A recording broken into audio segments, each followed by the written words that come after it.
She walked into the kitchen glowing, literally glowing, that pregnancy glow people talk about like it's magic.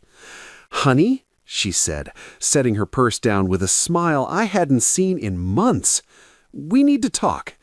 I looked up from my laptop. I was reviewing quarterly reports for work, halfway through a cold sandwich. "I'm pregnant," she announced. Not nervous, not uncertain, triumphant. For a second, the world stopped. Then she added, "We're keeping it. I've already made an appointment with Dr. Morrison, 12 weeks along." 12 weeks? I set down my sandwich slowly. My brain did the math faster than my mouth could form words.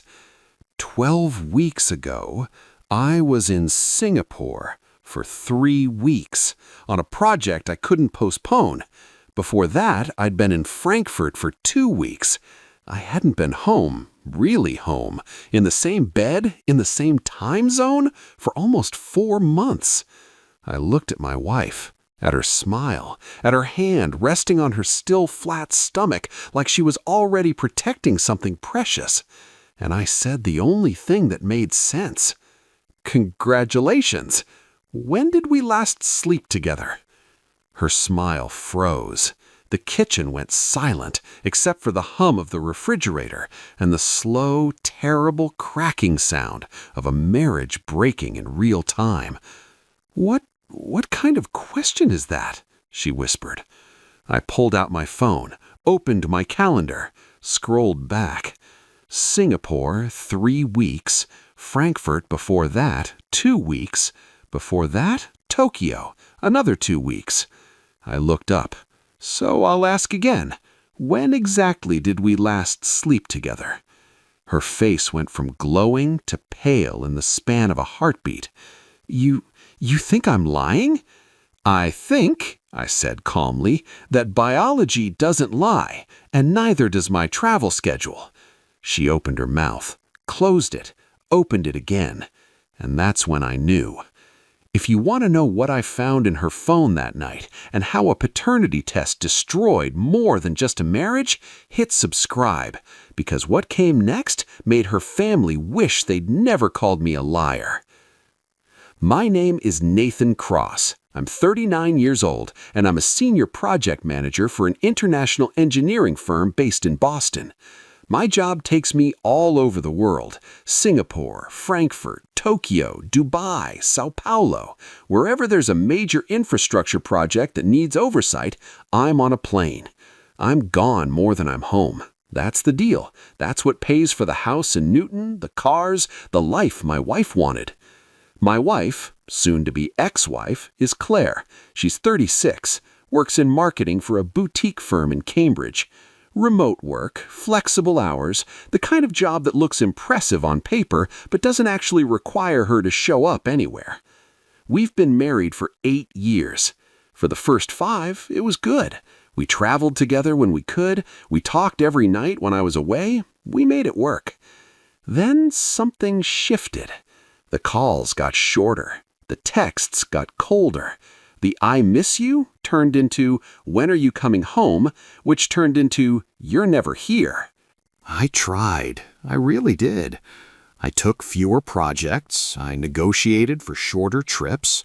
I even turned down a promotion because it would have meant more travel. But it wasn't enough. Claire wanted a husband who was home every night, who coached Little League and mowed the lawn on Saturdays. I wasn't that guy. I never pretended to be. But I was faithful. I was honest. I sent money home. I called every night. I thought that counted for something. Turns out, it didn't. The pregnancy announcement came on a Tuesday.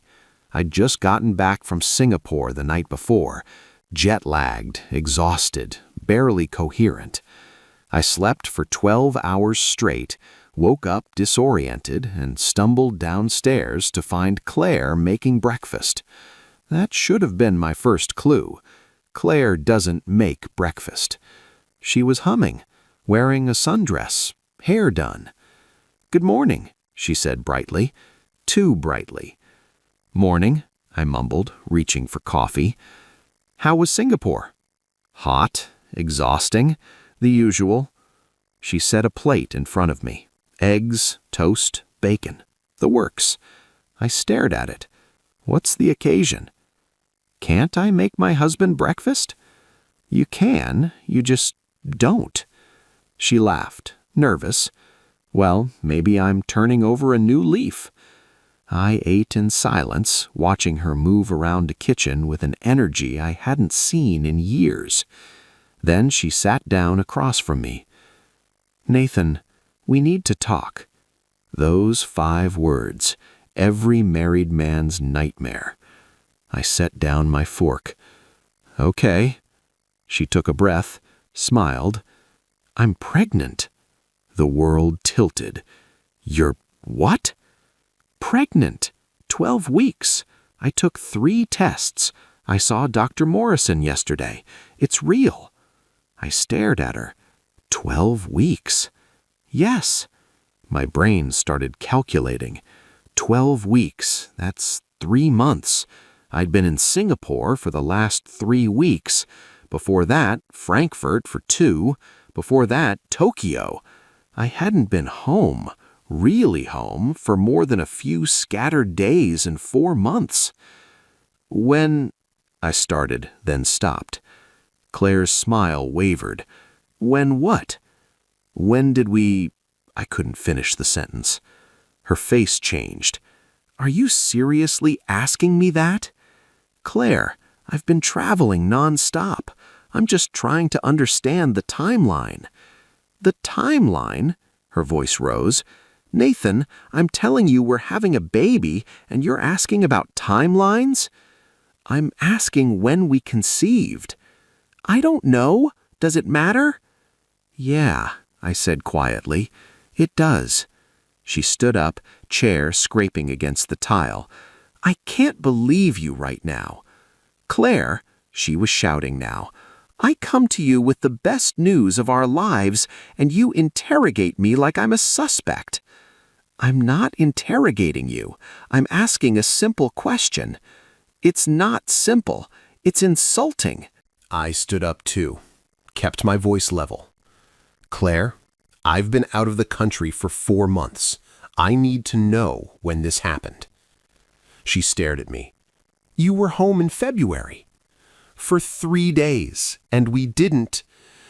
I didn't finish, but we both knew. We hadn't had sex in February. We'd barely spoken. Her face flushed. Well, maybe it was January.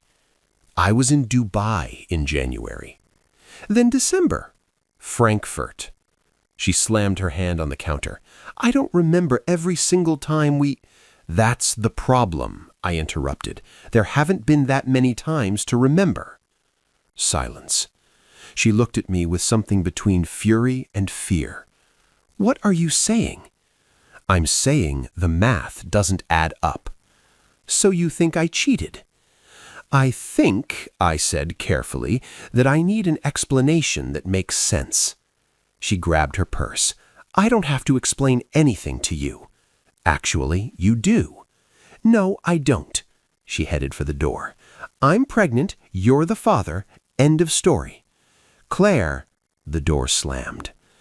I stood in the kitchen, staring at the half-eaten breakfast, and felt the ground shift under my feet. I didn't chase her. I didn't call. Instead, I did what I do best. I gathered data. I opened my laptop and pulled up my calendar. Every trip, every flight, every hotel check-in for the last 6 months. Then I cross-referenced it with our credit card statements, joint account, every purchase, every transaction. If Claire was 12 weeks pregnant, conception would have been around mid-January. I was in Dubai from January 8th to January 24th. I checked our home security system. We have cameras on the front door, back door, and driveway, motion activated. I scrolled through January. January 10th, 8:47 p.m. A car pulls into our driveway. Not Claire's, a black Audi. A man gets out, tall, dark hair, well-dressed. Claire opens the door. She's smiling. They hug. Not a friendly hug. A long hug.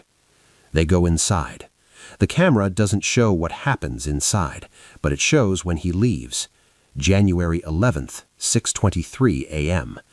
He stayed the night. I sat back staring at the screen. My hands were shaking, not from anger, from clarity. I scrolled forward. January 15th, same car, same man, same overnight stay. January 19th, again. January 22nd, again. 4 times, in 2 weeks. While I was in Dubai, working 16-hour days, sleeping in a hotel room that smelled like recycled air and loneliness, my wife was hosting someone else in our bed. I took screenshots, saved them to a secure folder, backed them up to the cloud. Then I called my lawyer. His name is Richard Moss. I used him for contract reviews before. He was sharp, no nonsense, and expensive. "Nathan," he answered, "what can I do for you?" "I need a divorce attorney." Pause. "I see. What's the situation?" I told him. The pregnancy, the timeline, the security footage. He listened without interrupting. When I finished, he said, "Do you want a paternity test?" "Yes." "She'll fight it." "I know. It's going to get ugly." "It already is." He sighed. "All right, let me draw up a separation agreement. In the meantime, don't leave the house, don't move out. That can hurt you in court." "What about her?" "Let her leave if she wants, but you stay put. Understood?" "Understood." "And Nathan, don't confront her with the footage yet. Let her think you're just suspicious. The more rope she has, the more she'll hang herself." I hung up and sat in the silence of my own home, surrounded by evidence of a life I thought I was building. Turns out, I was the only one building. She was busy tearing it down. Claire came home that night around 10 p.m. I was in the living room, reading, or pretending to. She walked in, saw me, and stopped. "We need to talk," she said. "Okay?" She sat down on the opposite end of the couch, as far from me as possible. "I'm sorry I got upset earlier," she started. "This is a lot for both of us." I nodded, said nothing. "But Nathan, I need you to trust me. This baby is yours." "Okay?" She blinked. "Okay? If you say it's mine, then it's mine." She relaxed. "Thank you. But I want a paternity test." Her face hardened. "Absolutely not." "Why not?" "Because it's insulting. Because it shows you don't trust me." "You're right," I said calmly. "I don't." She stood up. "I'm not doing a paternity test." "Then I'm not signing a birth certificate." "You don't have a choice." "Actually, I do. If my name's not on the birth certificate, I have no legal obligation, no child support, no custody, nothing." Her mouth opened, closed. "So here's the deal. You take a paternity test. If it's mine, I'll step up. I'll be the father. I'll do everything right. And if it's not, then you can explain to whoever the real father is why you tried to pin it on me." She stared at me like a stranger. "I can't believe you're doing this." "I can't believe I have to." She grabbed her purse. "I'm staying at my sister's." "Okay." She left. The house was silent again. I pulled out my phone and texted Richard. She refused the paternity test. His response came immediately. "Good. Let her dig the hole deeper." Over the next 2 weeks, Claire tried everything. She called crying, she called angry, she sent long texts about how hurt she was, how betrayed she felt. She had her sister call me, her mother, even her father, who I'd always gotten along with. "Nathan, you're tearing this family apart." "I'm not tearing anything apart. I'm asking for the truth." "She's telling you the truth." "Then she won't mind proving it." He hung up. Her friends started posting on social media vague messages about toxic masculinity and controlling husbands. I didn't respond, didn't engage. I just waited. Finally, 3 weeks after the announcement, Richard called. She's agreed to the paternity test. I exhaled. When? Next week. Non-invasive prenatal paternity test. They'll take her blood, compare it to your DNA. Results in 7 to 10 days. And if she tries to back out? She won't. I made it a condition of any settlement. No test, no negotiation. Good. Nathan, he said carefully, are you prepared for the results? What do you mean? If the baby's not yours, this is going to explode. Her family, your family, mutual friends, everyone's going to have an opinion. Let them. And if it is yours? I paused. Then I'll deal with that too. But deep down, I already knew. The baby wasn't mine. The test was scheduled for a Tuesday morning at a clinic in Brookline. I met her there. We didn't speak, just sat in separate corners of the waiting room like strangers. When they called her name, she stood up, looked at me once, and walked through the door. 20 minutes later, she came out, pale, shaking. They took blood, she said quietly. Results in a week. Okay. She left without another word. I sat there for a moment, staring at the generic landscape painting on the wall, and felt nothing. Not anger, not sadness. Just the cold, clinical certainty that comes from knowing you're about to be proven right. The results came back on a Thursday. Richard called me at work. Nathan, we need to meet. Just tell me. Not over the phone. I left the office, drove to his firm, and sat across from him in his corner office with the view of the Charles River. He slid an envelope across the desk. Open it. I did. The letterhead was from the lab. Official, clinical. I scanned down to the conclusion. Probability of paternity, 0%. I read it again. 0%. Not 1%. Not unlikely. 0. I wasn't the father. I set the paper down. So, Richard echoed. What do you want to do? I want a divorce, I want her out of the house, and I want everyone who called me a liar to see this. He nodded. I'll draft the papers. I didn't call Claire. I didn't text. I forwarded the results to her lawyer with a simple message. Your client lied. Proceed accordingly. Then I sent a copy to her father, and her sister, and her mother. Not out of spite, out of clarity. They'd called me controlling, toxic, a liar. Now they could see who the real liar was. Claire showed up at the house that night. I was packing her things, methodically. Clothes in boxes, toiletries in bags. She walked in without knocking. Nathan, don't. Please, just listen.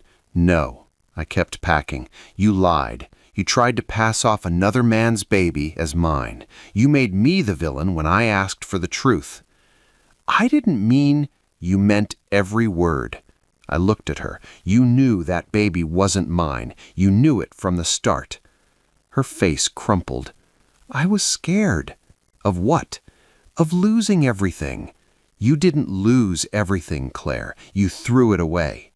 She started crying. Who's the father? She didn't answer. Claire, who is he? It doesn't matter. It does to me. She wiped her face. His name is Jordan. He's married. Of course he was. Does he know? She shook her head. I haven't told him. You should. He deserves to know he's going to be a father. He won't leave his wife. That's not my problem. She looked at me, mascara streaked, broken. What happens now? Now? I handed her a box. You leave. The divorce papers will be filed tomorrow. You'll get what's legally yours. Nothing more. Nathan. Goodbye, Claire. She took the box and walked out. I watched her car pull away and felt the weight lift. Not happiness, not relief, just the quiet, steady knowledge that I'd done the right thing. The divorce took 4 months. Claire tried to fight for the house. Richard shut it down. She tried to claim emotional distress. Richard presented the security footage. She tried to get alimony. Richard showed the timeline of the affair. In the end, she got her car, her personal belongings, and nothing else. The house was mine. The savings were mine. The life I'd built was mine. She moved in with Jordan, who, it turned out, did leave his wife for about 3 months. Then he left Claire, too. I heard through mutual friends that she had the baby, a boy, healthy. I didn't ask for details. It wasn't my story anymore. 6 months after the divorce was finalized, I was in Tokyo for work. I met someone. Her name was Yuki. She worked for the client company, spoke 3 languages, and had a laugh that made the whole room feel lighter. She said, "You seem careful." "I am." "Bad breakup?" "Something like that." She nodded. "I understand. My ex-husband cheated. It makes you cautious." "It does." We walked in silence for a while. Then she said, "But you can't let one person steal your ability to trust." "I know." "Do you?" I thought about it, about Claire, about the lies, about the paternity test that confirmed what I already knew. "I'm working on it," I said. She smiled. "Good. That's all anyone can do." A year later, Yuki and I were still together. Long distance, but real, honest. She never asked me for anything except the truth, and I gave it to her, every time, because I learned something from Claire. Love without honesty isn't love, it's performance, and I was done performing. I still travel for work, Singapore, Frankfurt, Tokyo, but now, when I come home, there's someone waiting who actually wants me there, not for what I provide, for who I am. Claire tried to trap me with a lie. Instead, she set me free. If this story hit home, comment, "I'm free." If you've ever been lied to, if you've ever had someone try to rewrite your reality, if you've ever stood up for the truth when everyone else called you crazy, this one's for you. Hit subscribe for more stories about the quiet power of knowing your worth. Because the best revenge isn't proving them wrong, it's walking away and building something real.